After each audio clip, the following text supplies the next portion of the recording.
물에는 또 필요한 물이다 생각해서 꾸질꾸질하면서도 또 감사한 마음이 있었습니다.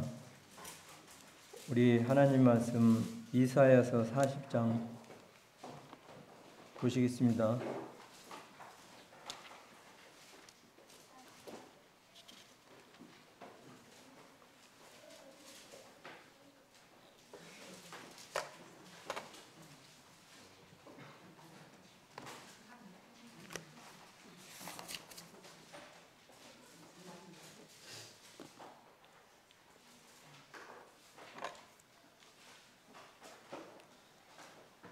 우리 찾으셨으면 27절부터 31절까지 한번 읽어보시겠습니다.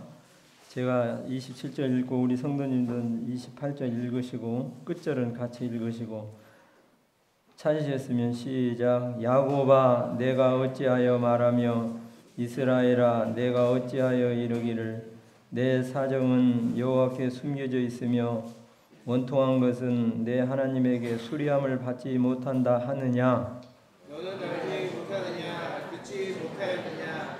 영원하신 하나님 여호와 땅끝까지 창조하신 이는 피곤하지 않으시며 궁비하지 않으시며 명철이 한이 없으시며 피곤한 자에게 능력을 주시며 무능한 자에게 힘을 더하시나니.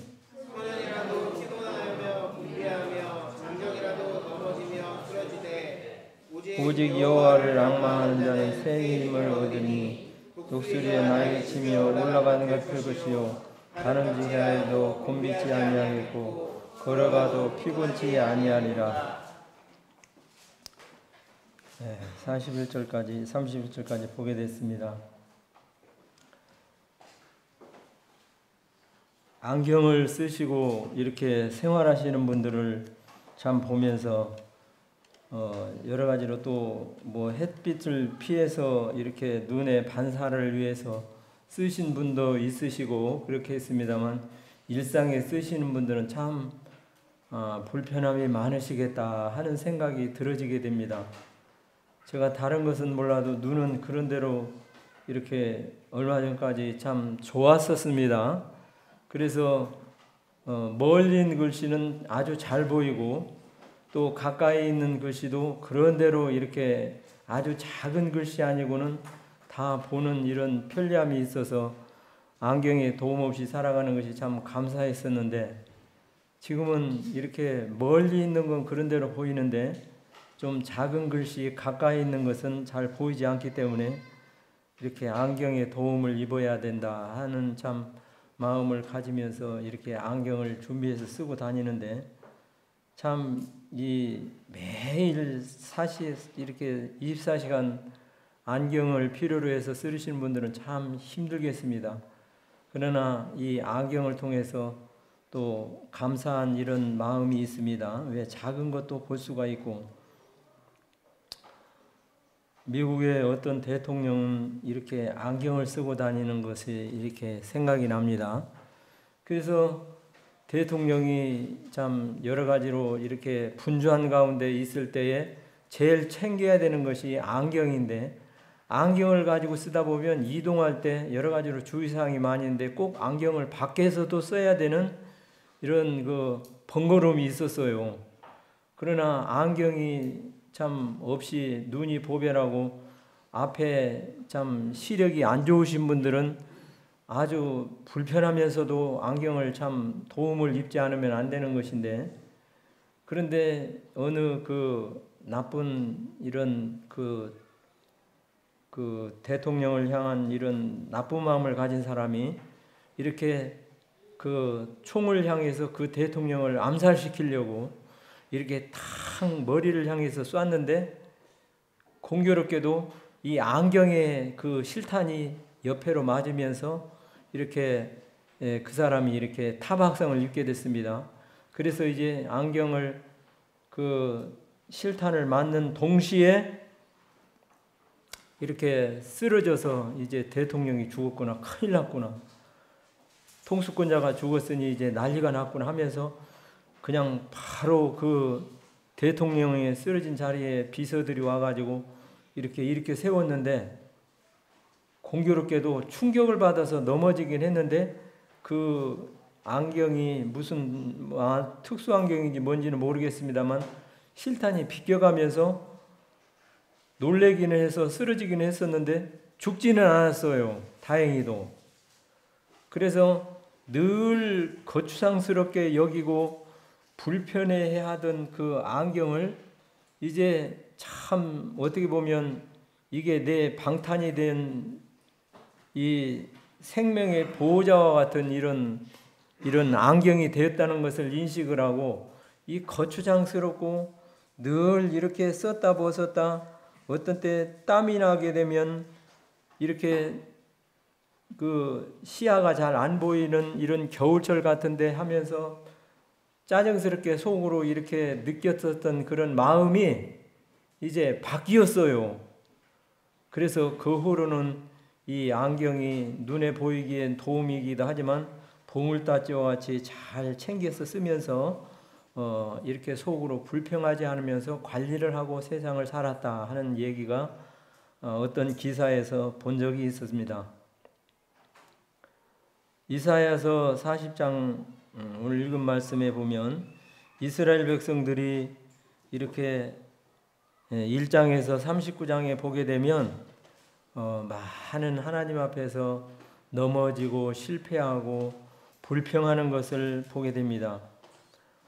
운동선수들이 이렇게 침체기를 겪을 때 예를 들어서 야구를 하는 타자가 이렇게 다 홈런을 잘 때리고 안타를 잘 때리고 항상 오면 득점을 올려서 이렇게 팀의 승리에 공헌을 하는 이런 많은 그런 활약을 통해서 이기는 승리의 기회를 하게 될 때 그 선수는 참 꼭 필요한 선수고 꼭 팀에 유익을 주고 승리에 기여하는 고마운 선수고 있어야 될 선수지만 그러나 이 자기의 어떤 몸 컨디션이 안 좋아서든지 자기의 어떤 연약함을 통해서 자기의 컨트롤이 잘 안 돼서인지 그런지는 모르지만 슬럼프에 빠질 때가 있어요. 침체기를 겪을 때가 있어요.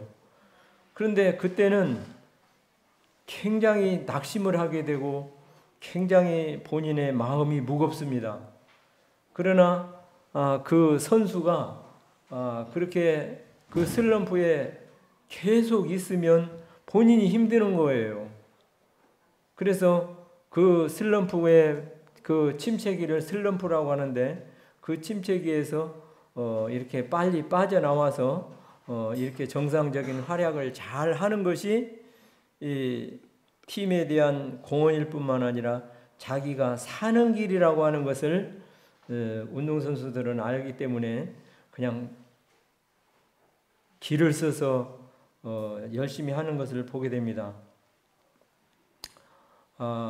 우리는 믿음의 경주자라고 말하는데 이 경주자는 적극적으로 이렇게 공격을 해서 잘 믿음 생활에 나아가는 수도 있지만 그러나 넘어지고 절망하고 낙심할 때도 있는 것이 우리 연약한 인생들이라고 하는 것을 볼 수가 있습니다. 그래서 운동을 관리하는 감독들은 축구를 하게 되는 축구 감독은 꼭 공만 잘 차는 이런 기술을 잘 지도하는 것뿐만 아니라 선수들이 이 넘어지지 않기 위해서 힘을 기르는 이런 그런 힘에 훈련된 훈련을 가르치는 것을 보게 돼서 어떤 감독은 많은 그 선수들로 하여금 그와 같은 일을 가르치는데 그러나 실적이 안 나오는 거예요. 상대 팀을 많이 이기고 해야 되는데 그 월드컵에 그 전에 히딩키 같은 그런 감독들은 축구를 가르치는 게 아니라 씨름을 가리고 힘을 가르치는 것을 이렇게 매스컴에서 본 적이 있는데 그냥 백성들은 비방을 하는 거예요.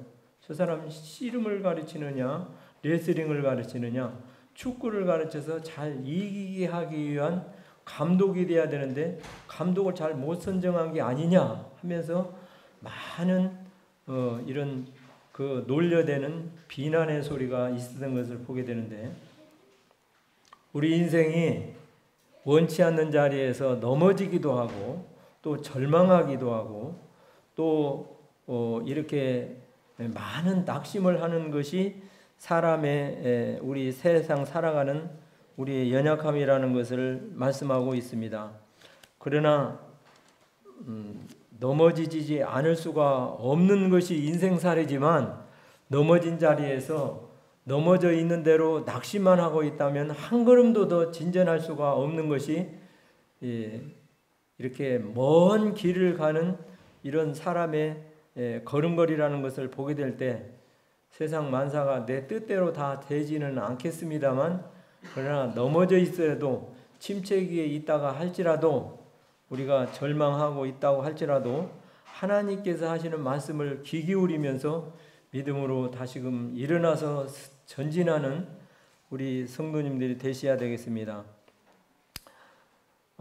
이사야서 1장 18절에 보게 되면, 여호와께서 말씀하시되 오라 우리가 서로 변론하자. 너희 죄가 주홍같이 붉을지라도 눈과 같이 희어질 것이요 진홍같이 붉을지라도 양털같이 되리라. 너희가 즐겨 순종하면 땅의 아름다운 소산을 먹을 것이요 너희가 거절하여 배반하면 칼에 삼키우리라. 여호와의 말씀이니라. 참 좋은 소리가 아니라 하나님의 책망의 소리고, 밝은 소리가 아니라 어두운 이런 하나님의 징계의 소리라고 말씀하고 있습니다. 이사야 선지자는 백성들을 보게 되는데, 왜 원망만 하고 있느냐, 왜 낙심만 하고 있느냐 하면서 그런 중에 사람들은 많은 생각으로 인해서 사람의 갈등 가운데 살았다고 하는 시대를 보게 됩니다. 그래서 사람이 갈등 가운데 시대에 사는데 이념의 갈등이 있고, 또 생각의 차이로 인해서 내 편, 네 편 하면서 갈등이 있고, 우리나라 사회에서도 보면 정치인들이 보수가 있고 진보가 있어서 생각이 다른 거예요. 그런가 하면 한 집안 식구 내에도 이렇게 며느리 생각이 있고 시어머니 생각이 있고 아들, 손주 생각이 다 다른 거예요. 그래서 어떤 집에는, 우리 평범한 가정에서는 그렇지 않겠습니다만, 이런 부잣집 그런 집에는 그냥 음식이 다 이렇게 생각의 차이가 있고 입이 다르기 때문에, 입이 가난한 집에는, 보통 평범한 집에는 한 음식을 갖다 놓고 한 상에서 이렇게 먹지만, 이런 부유한 가정에는 그 사람의 그 입맛을 존중해서 이분의 음식이 따르고 이분의 음식이 따르고 또 손자들이 먹는 음식이 따라서 그 도우미로 일을 하시는 분이 다 거기에 대한 이와 같은 지혜가 있고 음식의 솜씨가 다양해야만이 그 사람들의 그 일을 할 때 도와줄 수가 있고 입맛에 맞출 수가 있고 또 이렇게 그 일을 해나갈 수가 있다 하는 것을 보게 되는데, 세상의 사회 구성원들이 지금은 주장들이 세가지고 아들의 생각도 다르고 아버지 생각도 다르고 또 어른들의 생각도 다르기 때문에 그냥 세상의 화합으로 인해서 융화되기가 쉽지 않은 세상에 우리가 살고 있습니다. 그런 상황 가운데 하나님 말씀에 보니까 소년이라도 피곤하며 장정이라도 넘어지며 자빠지되 여호와를 앙망하는 자는 새 힘을 얻으리라 말씀하시는데, 여기에 소년이 나오고 여기에 장정이 나오는 것을 보게 됩니다. 여기에 소년은 아수르를 말씀하시고 장정은 바벨을 말씀한다고 하는 것을 보게 되는데, 우리가 다른 건 몰라도 그래도 아수르 편에 서는 것이, 아수르와 좋은 관계 속에서 지나는 것이 좋지 않느냐, 그것이 나라를 위한 국익이 되고 그것이 우리 살 길이다 이렇게 주장하는 사람이 있는가 하면, 그러나 아니다. 아수르는 지난번에 18만 대군이라는 많은 군인이 죽었고 그들은 군사력도 그렇고 우리가 바벨론을 이렇게 손을 잡고 그 나라를 이렇게 의지해서 살아가는 것이 국익이 도움이 되고 우리나라가 주변 열강 속에 살아가는 지혜가 되지 않는 것이냐 하면서 이렇게 의견이 분분한 가운데 백성들의 주장이 이렇다고 하는 것을 보게 됩니다. 그때 이사야 선지자는 하나님 말씀을 통해서 하나님은 어느 분인가 어떤 분인가 하는 것을 보게 되는데 제가 40장 12절을 한 절 읽어보겠습니다. 누가 뼘으로 바닷물을 헤아렸으며 손바닥으로 바닷물을 헤아렸으며 뼘으로 하늘을 재어본 사람이 있느냐? 땅의 띠끌을 되에 닿아본 사람이 있느냐? 산을 달아보는 자가 있느냐? 하나님은 이런 분이시다 하면서 하나님에 대해서 말씀한 것을 보게 됩니다. 하나님께서 징계의 몽둥이를 들면 아수르도 망하는 것이고 바벨론도 망하는 것이고 가난한 사람도 하나님 손에 있고 부유한 사람도 하나님 손에 있고 이 나라가 하나님 손에 있는 것이다. 그러면서 여호와 하나님은 손바닥으로 바닷물을 다 이렇게 셀 수 있을 이런 무한하신 능력을 가지신 분인데 이분을 바라보는 것을 우리가 귀 기울이고 살아야지 이렇게 이렇다 저렇다 하는 것을 백성들에게 탄복만 하고 탄식만 하고 불평만 해서 되느냐? 한 가정에 아버지의 뜻을 쫓아서 가정이 이렇게 하나로 나가서 이렇게 가정을 잘 세우고 해야지 한 나라가 우리의 왕이 되신 하나님을 잘 따라서 섬겨야지 이렇게 해서 되느냐? 이 말씀이에요.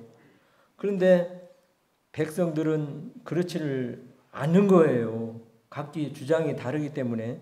그런데 우리 하나님께서 뭐라고 말씀하셨는가? 이사야서 2장 22절을 한 절 찾아 읽어 보시겠습니다. 앞으로 넘기셔서 이사야서 2장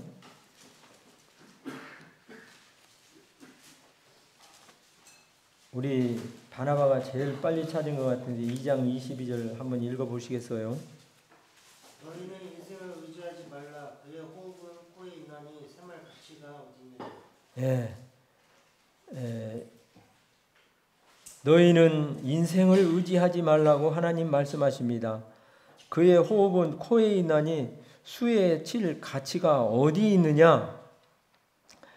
사람이 이렇게 건강하고 이렇게 참 체력이 좋으신 분들은 더 건강하실 것 같은 이런 것을 보게 되고 그러는데 사람이 이렇게 뭐 좋은 음식을 많이 먹고 또 몸에 도움이 되는 음식을 많이 먹으면서 뭐 건강 관리를 잘 해서 건강한 게 아니에요. 그렇게 하면 물론 건강에 도움은 되겠습니다만 그러나 사람이 이 생명의 호흡에 있는 거예요. 그래서 어떤 사람은 그 건강한 가운데 있는데 그냥 체격도 좋고 평소에 운동으로 관리도 잘 되는데 세상에 그 침묵의 살인자라고 하는 고혈압이 있습니다. 그래서 고혈압으로 인해서 갑자기 쓰러진 분도 있지만 그보다 더 무서운 것이 있어요. 협심증이라고 하는 그 혈관을 막는 숨이 가빠서 그냥 숨을 못 쉬어서 쓰러지는 그런 병이 있어요. 그래서 의사들이 얘기하는데 그 병은 고혈압 못지않은 더 무서운 병이라고 그러더라고요.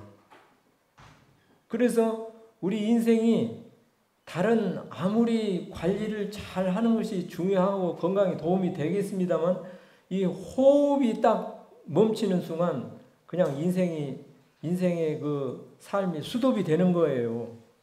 그래서 큰 물에서 죽는 경우도 있지만 접시물에서도 죽는다 하는 어른들의 그 속담이 있어요.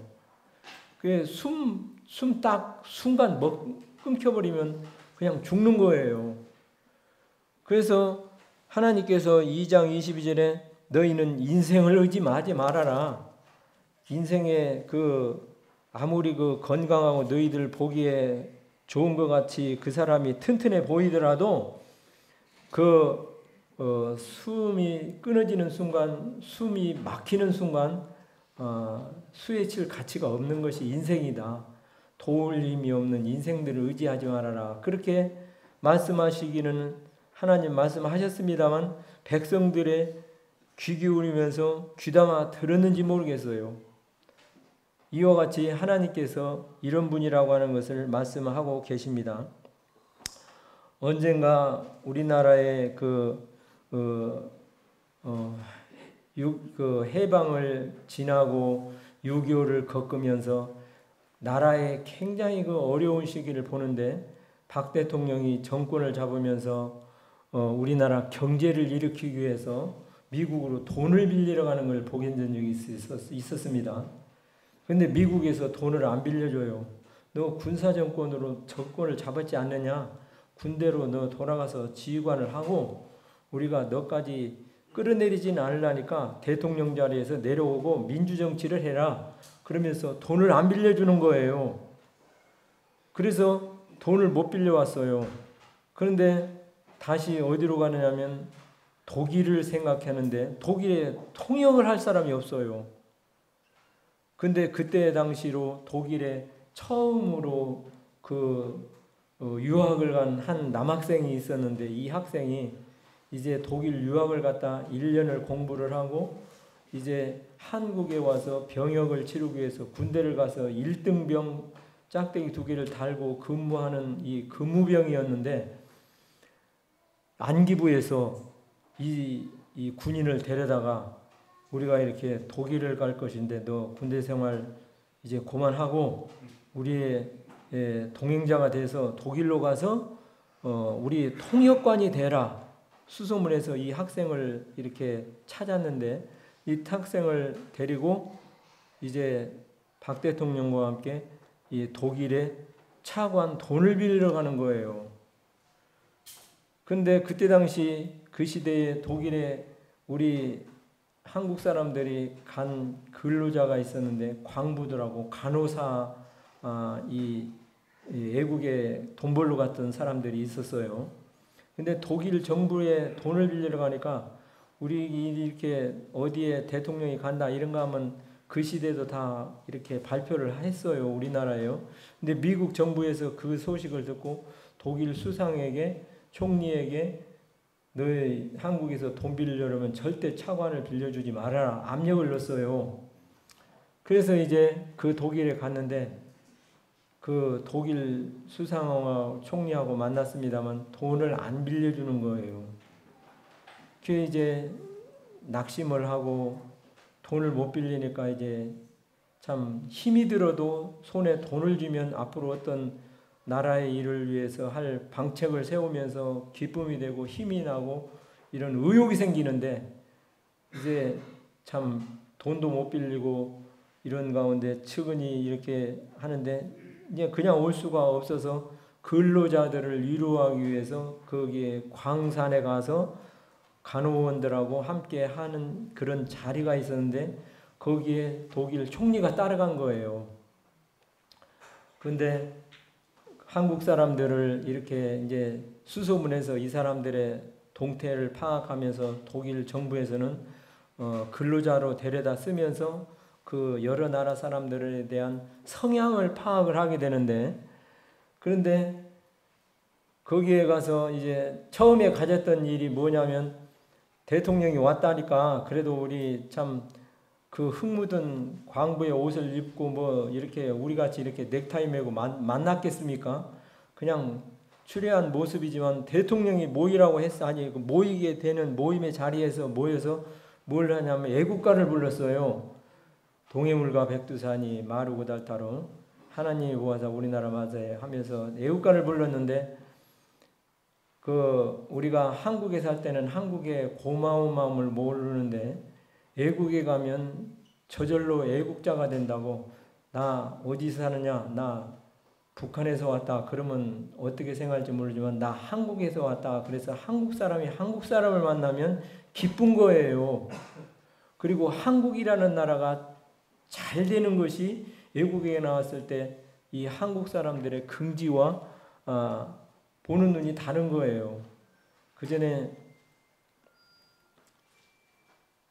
태국에 그 직장에서 보내줘서 한번 간 적이 있었습니다만 거기에 가면 우리 한국이 두 번째로 그 인사가 있어요. 일본말로 인사하는 그 낮의 인사말은 곤니찌와예요. 곤니찌와 8불.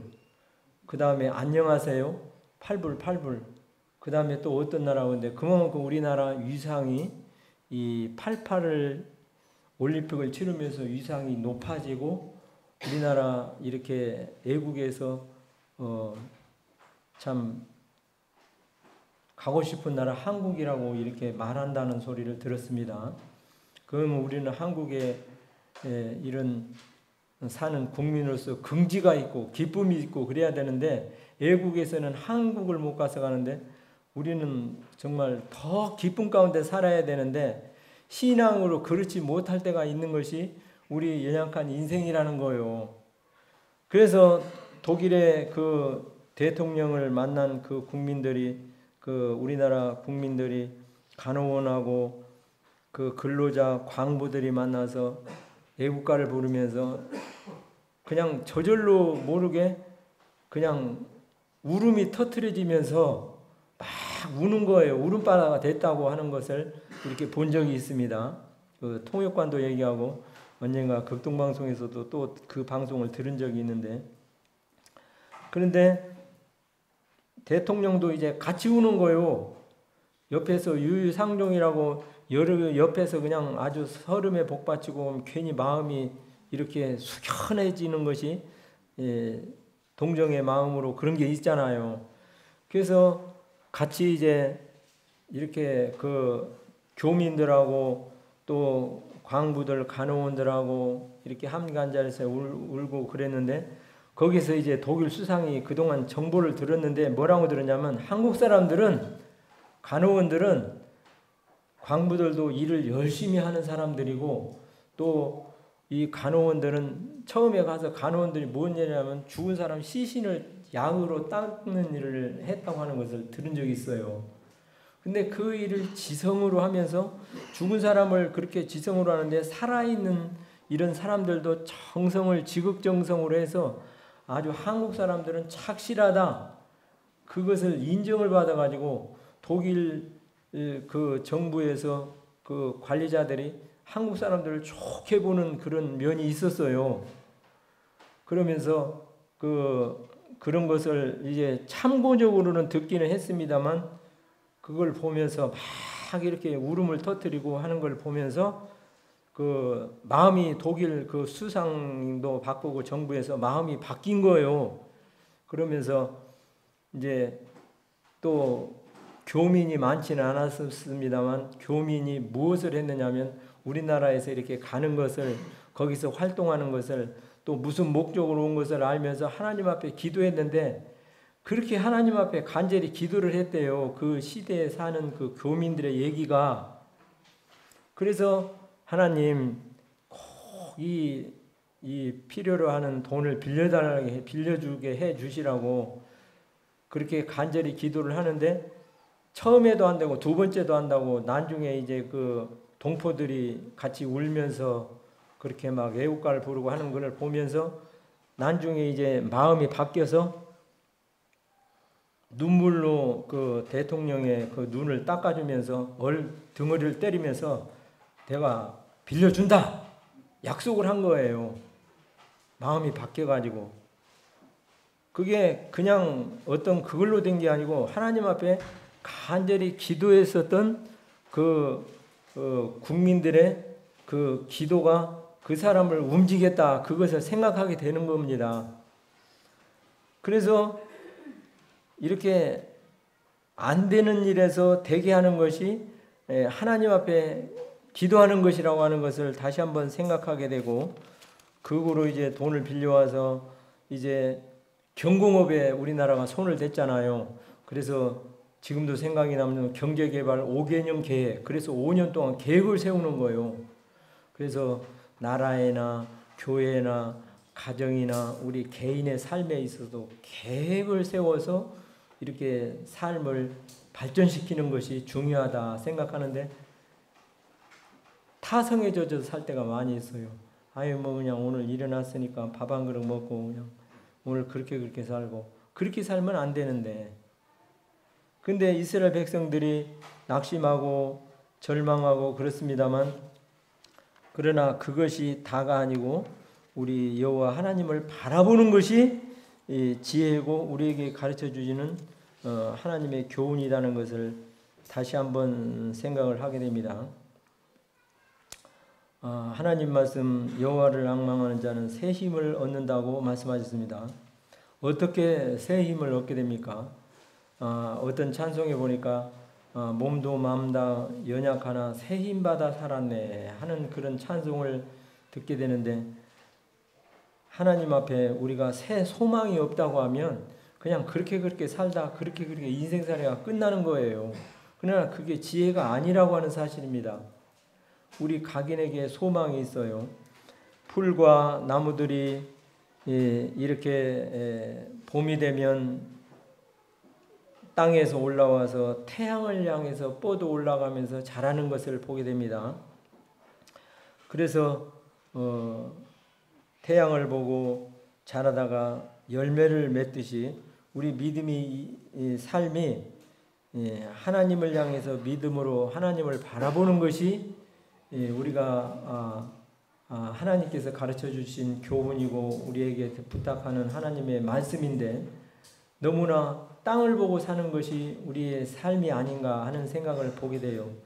그래서 골로새서에 보게 되면 위의 것을 생각하고 위의 것을 바라보는 것이 지혜인데, 땅의 것을 생각하고 땅의 것을 바라보게 될 때 우리가 땅의 것으로 우리 생각대로 안 될 때에 우리가 낙심을 하고 절망하게 되는 것이 우리 육신의 연약함이라고 하는 사실입니다. 어떤 사람이 등산을 갔어요. 요새 참 가을철에 단풍으로 인해서 참 산이 굉장히 아름다운 이런 동산이 됐습니다. 그래서 그 전에 보게 되면 어떤 사람은 산을 보고 택시 운전사인데 손님을 태우고 내려와서 그 목적지에 와서 그 앞에 큰 산이 있는데 잠깐 내려서 아주 감탄을 하는 거예요. 산이 온통 불이 난 것 같은 이런 붉은 산으로 변했는데, 그냥 그 속에서 자기 일에 바빠서 사는 사람들은 그 있는 것을 모르는데, 도심 속에서 살고 도심 속에서 활동하고 살다가 산의 근처에 간다든가 산에 그 앞에 갔을 때 그 장엄한 광경을 볼 때 마음이 다른 거예요. 야, 안산에도 이렇게 좋은 명산이 있다. 그런 것을 생각하는데, 안산에 사는 사람들은 산 안 쳐다봐요. 저희 사는 데가 전라북도 진안인데, 진안 마이산을 서울에서도 많이 오고 다른 여러 각 지방에서도 많이 오고, 진안을 사시사철 그 마이산을 그 사진을 수집하면서 동영상이고 그 광경을 그 계속 찍는 그런 사람을 봤어요. 우리가 봐서는 저 사람 할 일 없는 사람으로 이렇게 보게 되는지 모르겠습니다만, 그 사람은 그렇게 아주 탐구를 해요.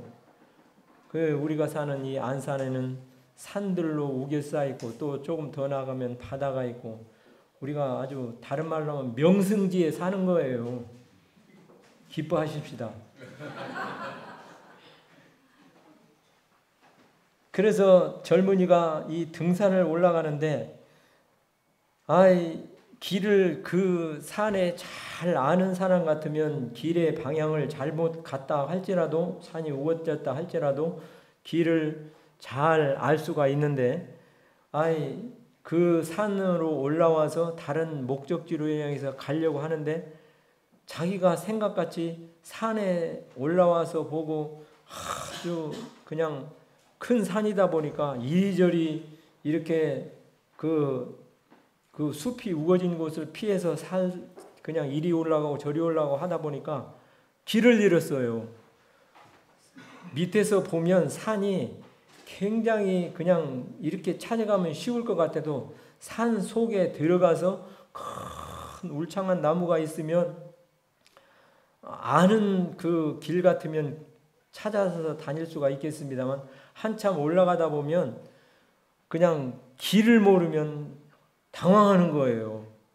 그래서 그 전에 저 무주에 덕유산이라는 데가 있는데 거기에 산에 가서 내무부 차관이 가서 신문에도 나왔어요. 거기 산행을 갔는데 여러 사람들이 같이 갔으면 됐는데 혼자 갔던 거예요.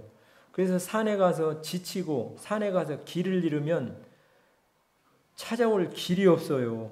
그래서 여럿이 간다든가 준비를 잘해서 가면 되는데 가을철이라도 산에 날씨가 어두워지고 저녁이 오면 추위가 오면 배고프고 추우면 힘이 아주 그냥 깔아져 버리면 큰일 나는 거예요. 온기는 또 춥기는 하고 배는 고프고.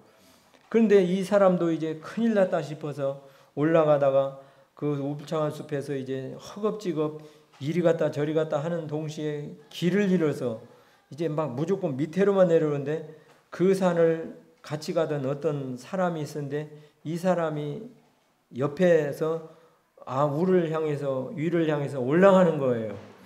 그래서 이 당황한 이 사람을 보고 아이고 젊은이 내가 보니까 길을 잃은 것 같은데 하면서 이 얘기를 주고받는 사이에 예 제가 어디로 이렇게 올라가서 어디로 이렇게 산행을 하려고 계획을 했습니다만 길을 잃어서 이렇게 허겁지겁 내려오면서 지금도 길을 올라온 길 같은데 길을 잃어서 지금 이렇게 두리번거리고 방황하는 중입니다. 그러니까 젊은이 길을 잃었으면 올라가는 것이요.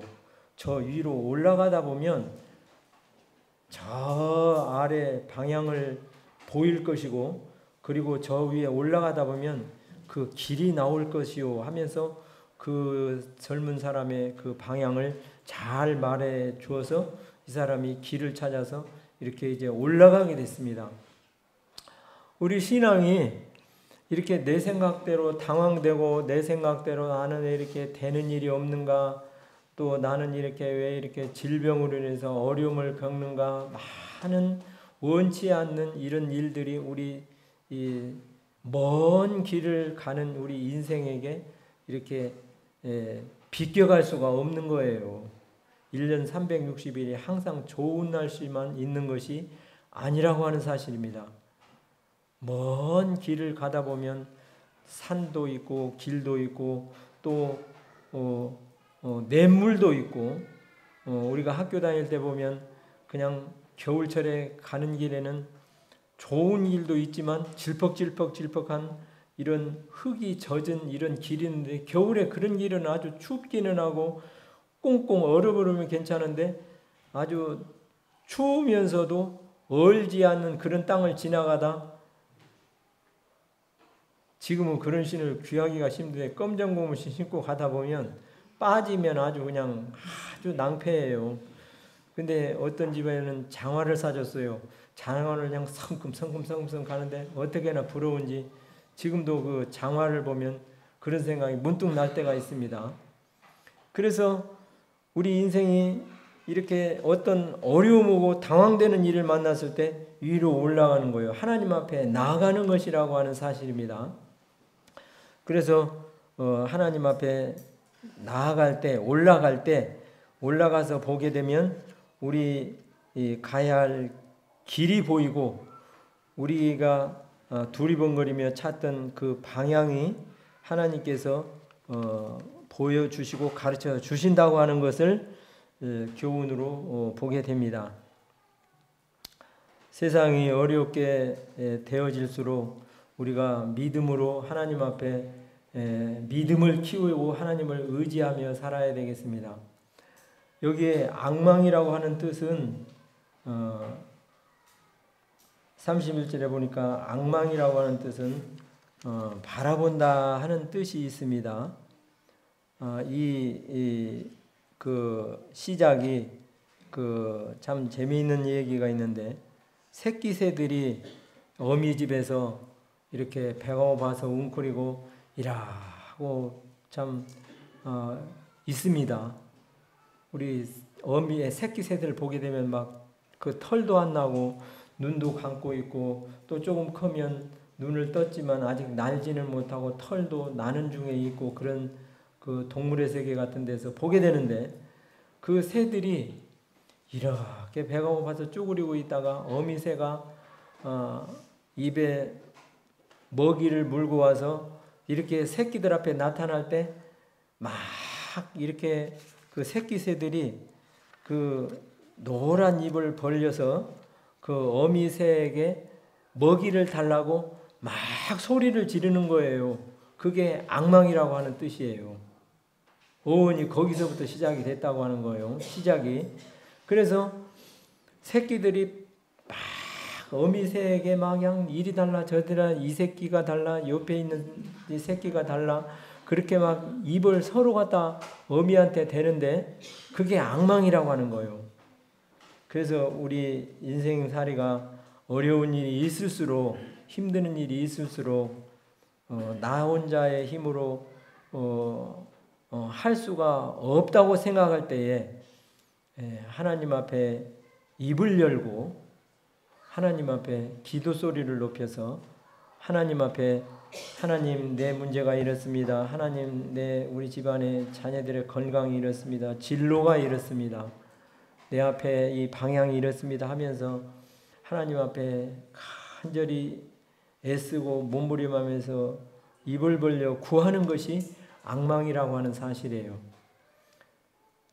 하나님은 마태복음에 보면 파도를 일으키게도 하시고 또 파도를 잠잠케도 하시고 또 하나님은 풍랑을 잠잠하라 이렇게 말씀하실 때 잠잠한가 하면은 하나님께서는 그 제자들이 가는 그 방향을 아시고 그들에게 길을 안내하시고 인도하시고 가도록 도우시는 걸 그들이 원하는 목적지에 갔다 하는 걸 말씀을 통해서 읽어보게 되는데 우리 이사야서 45장 7절 말씀을 한 절 읽고 말씀을 보겠습니다.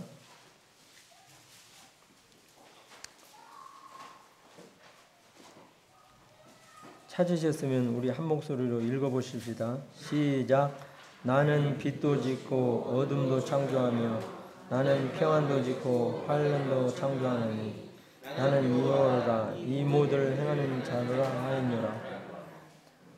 하나님께서는 빛도 짓고 어둠도 만드신 분이고 평안도 짓고 환란도 창조하신 분이라고 말씀하십니다. 인간의 생사화복이 하나님 손에 있어요. 역사의 흥망성쇠가 하나님 손에 있습니다.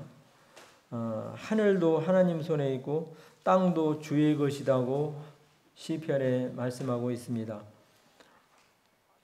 어떤 그 사업을 하든 그 사업가가 믿는 기독교 상담자에게 한 번은 상담을 하러 왔어요.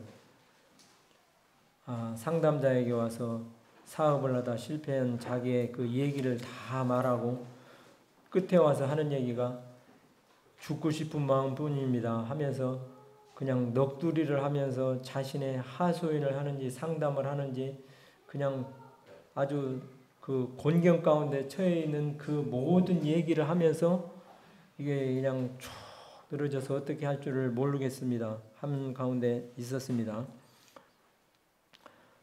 그래서 그 상담을 하는 그 상담자가 가족을 물어봤어요.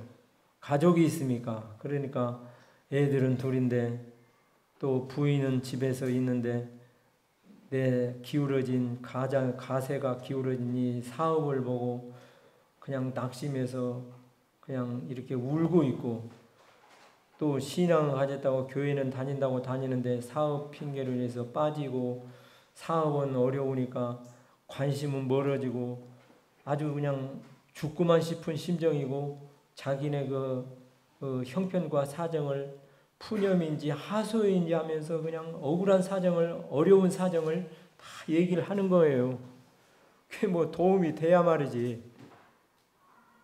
상담자가 돈을 내가 얼마가 필요하냐, 매덕이 필요하냐, 얼마가 필요하냐 빌려주는 것도 아니고 상담은 어디까지나 상담일 뿐이에요. 그런데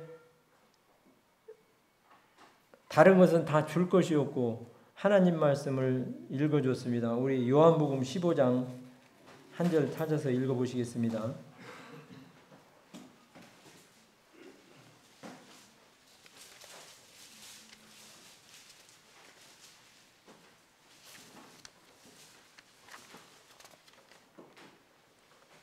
(15장) 7절 찾으셨으면 읽어보시겠어요? 시작.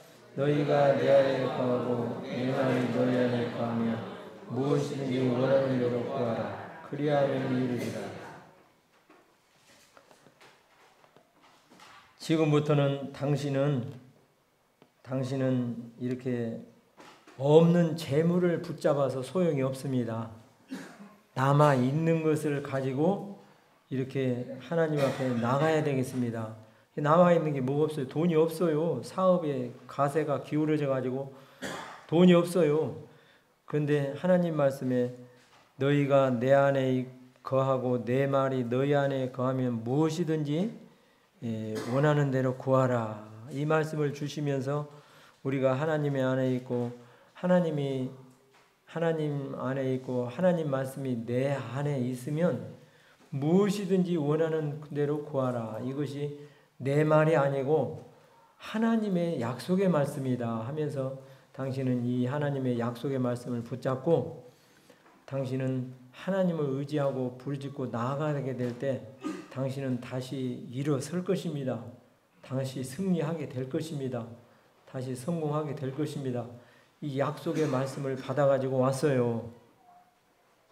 오늘 우리에게 읽혀진 말씀이 하나님을 앙망하라고 말씀하십니다.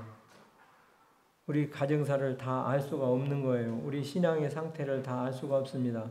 내 안에 있는 내 마음도 어떤 일을 이렇게 할까 갈등 가운데 있어요. 어떻게 해야 될지 모를 때 방황 가운데 있어요. 근데 사람과 사람의 생각이 다르고 또 가족과 가족 간에도 또 의견이 차이가 있고 그런데 하나님의 말씀에 우리가 어려우면 어려운 대로 환난 날에 하나님 앞에 부르짖고 하나님 앞에 나가는 것이 하나님께서 우리에게 주신 약속이고 하나님께서 가르쳐주신 말씀이라고 하는 사실을 보게 됩니다. 27절에 보니까 야고보가 말씀하시는 것을 보게 됩니다. 이 야곱이라고 하는 말은 이 쏘기난 자라는 뜻이 있고 거짓말장이라고 다른 심한 말로는 사기꾼이에요. 야곱이라고 하는 뜻은. 그런데 하나님께서 야곱을 말씀하셨습니다. 27절 29절 야곱은 어떻게 했습니까? 야곱은 눈먼 아버지를 속이고 장자의 축복을 받았어요. 그리고 형에게 내 팥죽한그로 장자의 명분을 사라 해서 장자의 명분을 판 사람으로서 장자의 명분을 취득한 사람이에요. 그리고 야곱은 나는 뭐든지 할 수 있다. 내 힘으로 예쁜 부인도 얻었다. 라반의 집에 가서 자기 노력으로 해서 얻었다는 거예요. 또 많은 또 재물도 얻었다. 나는 뭐든지 할 수 있다 하는 이와 같은 사람이 야곱이라고 하는 사람이라고 하는 것을 보게 됩니다. 그래서 우리 힘으로 뭐든지 할 수 있다고 하면서 자신을 믿는 것이 지혜가 아니에요. 잠언 28장에 보니까 자기의 마음을 믿는 사람이 지혜가 아니라고요. 자기 마음을 믿는 사람은 미련한 것이라고 말씀하셔요. 그래서 조금은 남보다 생각이 빠르고 계산이 빨라서 조금 많은 도움을 입을지는 모르지만은 하나님 앞에 우리가 그렇게 내 지혜로 살아갈 수가 없어요. 내 생각으로 세상 모든 만사가 뜻대로 이루어질 것 같으면 못할 사람이 없어요. 사람이 앞으로의 이 시간 이후로 2분 후에 일을 안다고 하면은 일주일이면 세계를 정복할 수 있는 이런 사람이 된대요. 그래서 앞일을 내가 알 수가 없는데 야곱은 그렇지 않아요. 나는 뭐든지 할 수 있다. 나는 이렇게 재물도 많이 모을 수 있는 것이 내 지혜가 있고 또 내 능력이 있고 또 남보다 내가 앞서가는 그래도 내 능력이 낮기 때문에 이런 것이지 하면서 자신만만한 것이 야곱이었어요. 그런데 바단 아람에서 출발을 해서 이제 아버지 집에 가는 중에 어디냐면 약복강가에 와서 이제 소식을 들으니까 저 멀리 에서 형이 400명을 데리고 자신을 향해서 이렇게 원수를 갚으려고 오는 거예요. 자기 아버지가 장자에게 줘야 될 축복을 자기가 똑똑했다고 해서 똑똑하게 한다고 해서 형 팔아라 해가지고 팔아서 장자의 명분을 취했는데 이 원수를 갚는 거예요. 이제 에서가 그 소식을 알고 창세기 32장에 보니까 네 부류로 이렇게 나누는데 세 부류는 이렇게 일진이 공격을 당하면 이진이 피하고 또 이진이 피하게 되면 삼진을 또 피하고 맨 마중에는 나 혼자만이라도 어떻게 도망가서 살아야 될 거 아니냐 좋은 지혜로 이렇게 계획을 세웠는데 그런데 그날 저녁에 홀로 있을 때에 그렇게 천사가 와서 씨름을 하는 거예요. 그래서 밤새도록 씨름을 하는데 당신이 축복하지 않으면 나는 죽어요. 형 에서가 400명을 데리고 나를 오고 있습니다 하면서 씨름하고 하소연하면서 하나님 앞에 부르짖는데 그에게 이름을 말씀하셨습니다. 네 이름이 뭐냐? 제 이름이 야곱입니다. 내 이름을 앞으로는 다시는 야곱이라 부르지 말고 이스라엘이라 부르라 하면서 이름을 바꿔주면서 나를 놔라 하면서 때렸는데 환도뼈가 그냥 위골돼서 그냥 그 씨름의 결과가 패배로 났습니다. 그러나 성경에는 이겼다고 하는데 이기기는 뭘 이겨요? 하나님 앞에. 그래서 야곱이 그런 것을 보게 됩니다. 자신을 나는 할 수 있다고 믿는 이런 사람은 지혜가 아니라고 하는 사실을 생각하고 넘어졌다고 해서 낙심하고 실패할 것이 아니라 실패했다고 좌절하고 낙심만 할 것이 아니라 우리가 어떤 형편에 있든지 어떠한 내 모습의 상태인지는 다 알 수가 없습니다마는 하나님 앞에 나가서 하나님을 바라보고 하나님 앞에 나가는 것이 우리의 하나님이 말씀하시는 교훈이라는 것을 다시 한번 생각하시면서 바라보는 우리의 삶이 되어야 되겠습니다.